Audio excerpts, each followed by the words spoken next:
Hello, Namaskar everyone. I am Oja Shankar from Edge IAS, and today we will continue our series of revised modern history through MCQs.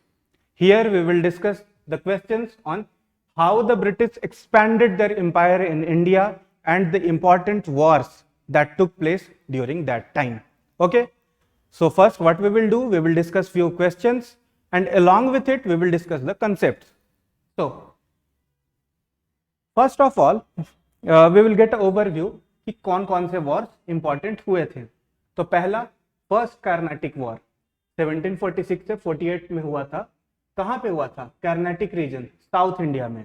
फिर second Carnatic war हुआ उसी इलाके में। फिर सबसे important war 23 जून 1757, the battle of Plassey, the decisive battle held in Plassey near Calcutta, Bengal, जिसने India के फेट को डिसाइड किया था। बुक भी है शेखर बंदोपाध्याय की, पलाशी टू पार्टीशन।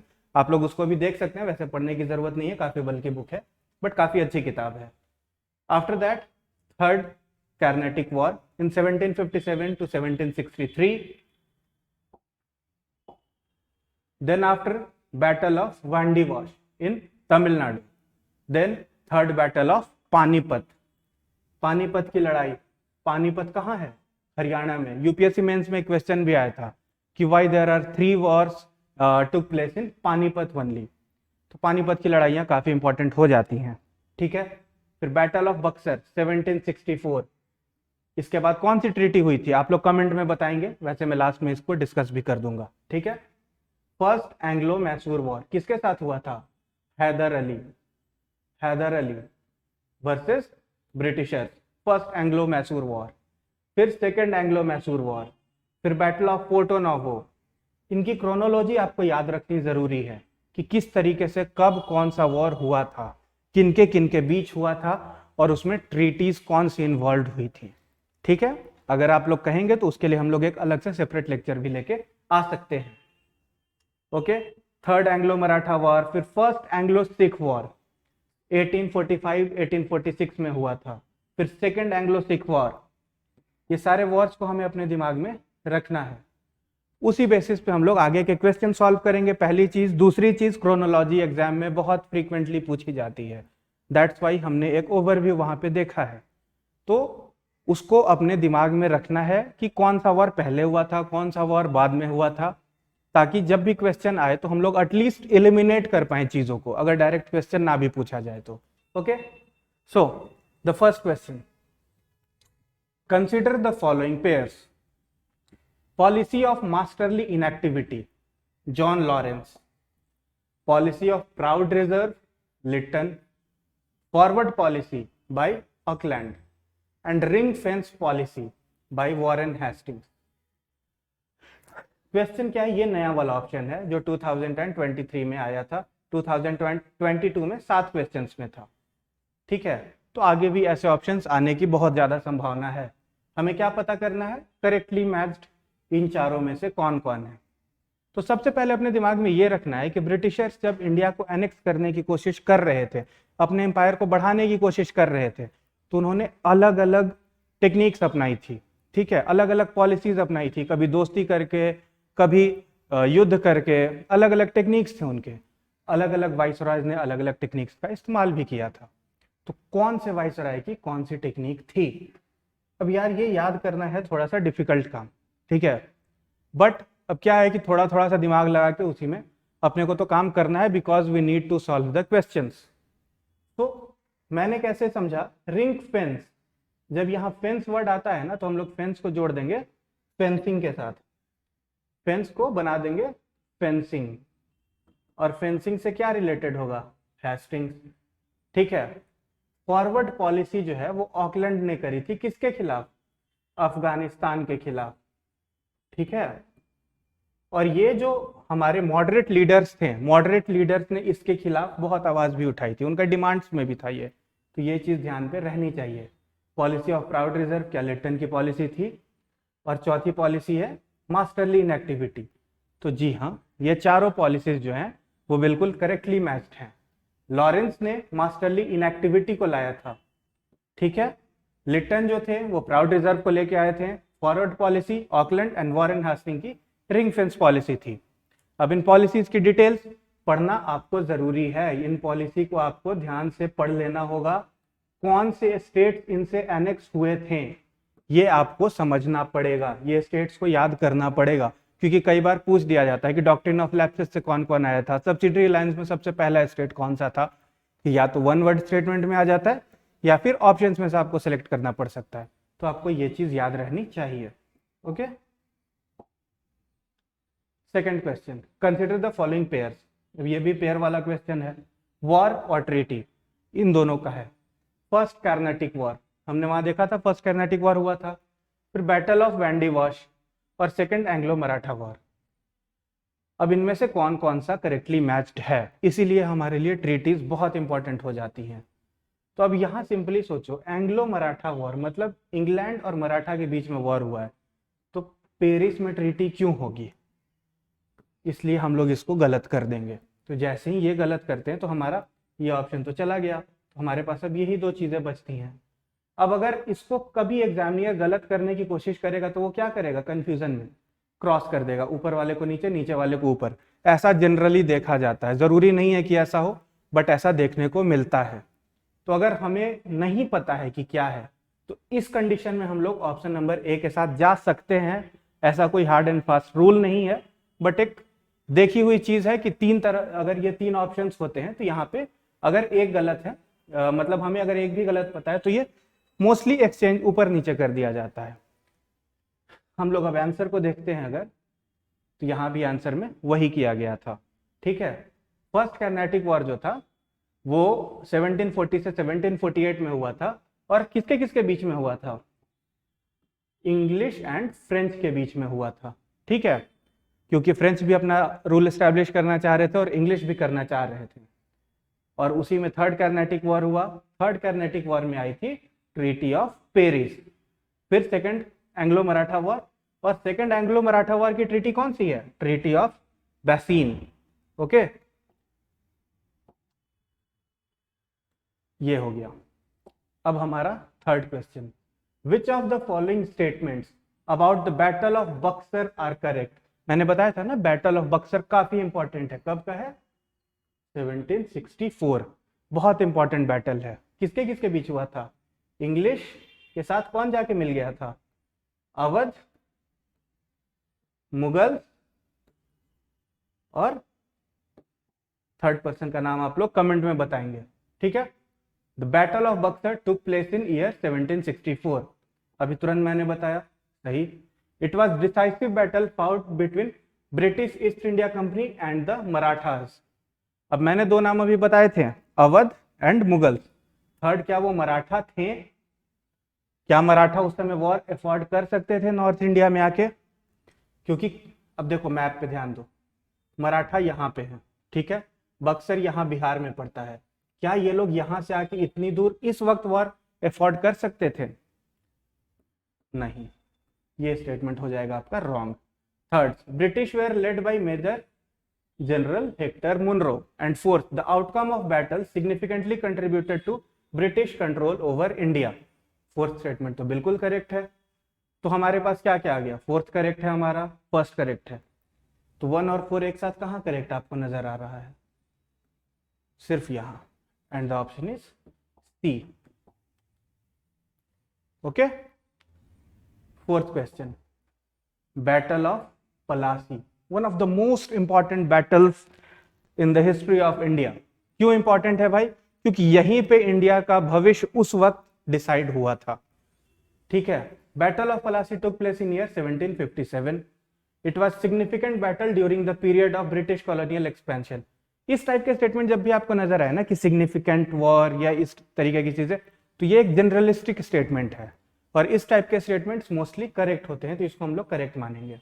ठीक है, Sirajuddaula the Nawab of Bengal was decisively defeated in the battle. अब क्या सिराजुद्दौला उसमें हारा था, आप कोई भी बेसिक किताब पढ़ेंगे ना तो आपको पता चल जाएगा कि जी हाँ, सिराजुद्दौला ही उसमें हारा था, और उसी के हारने के चलते उसको दीवानी राइट फिर वहां पे ब्रिटिशर्स को मिल गई थी।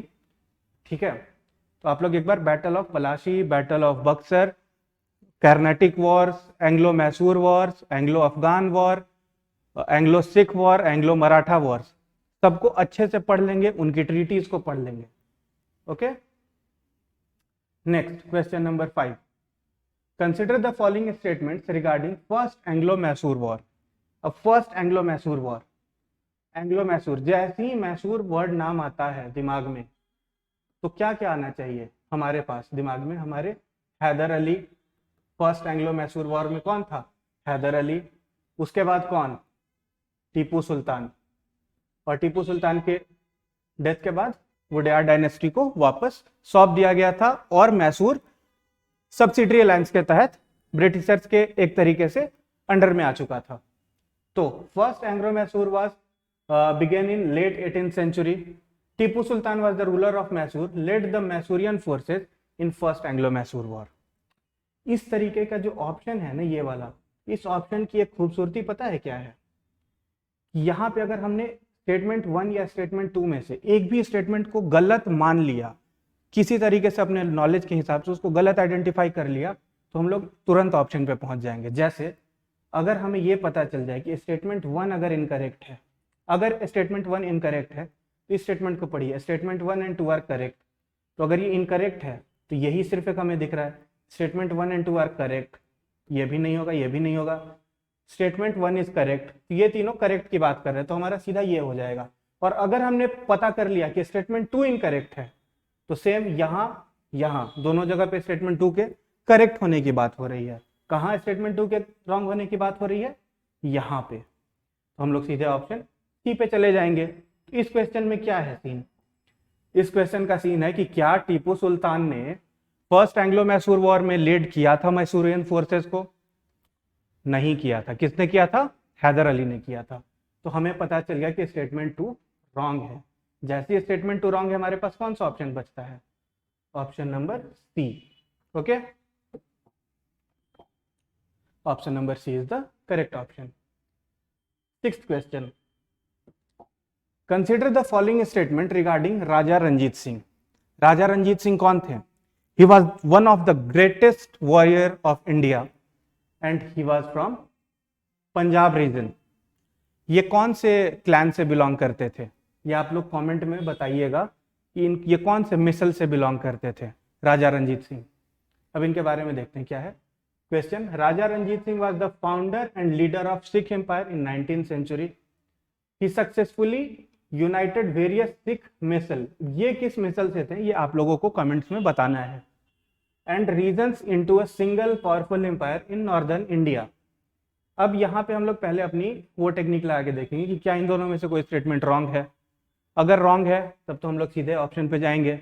अगर रॉन्ग नहीं है तो क्या ये स्टेटमेंट इस स्टेटमेंट को कंप्लीमेंट कर रहा है? अगर कर रहा है तो ए होगा, नहीं कर रहा है तो बी होगा। तो जी हाँ, वो स्टेटमेंट उसको कर रहा है, क्योंकि राजा रंजीत सिंह ने सारे 12 मिसल्स को यूनिफाई किया था और उसके बाद उन्होंने एक पावरफुल सिख एम्पायर की स्थापना की थी उस रीजन में। और उसी सिख एम्पायर के चलते अफगान्स भी भारत में उस समय अटैक नहीं कर पा रहे थे एंड इवन ब्रिटिशर्स को भी बहुत ज्यादा इश्यूज आई थी। ठीक है,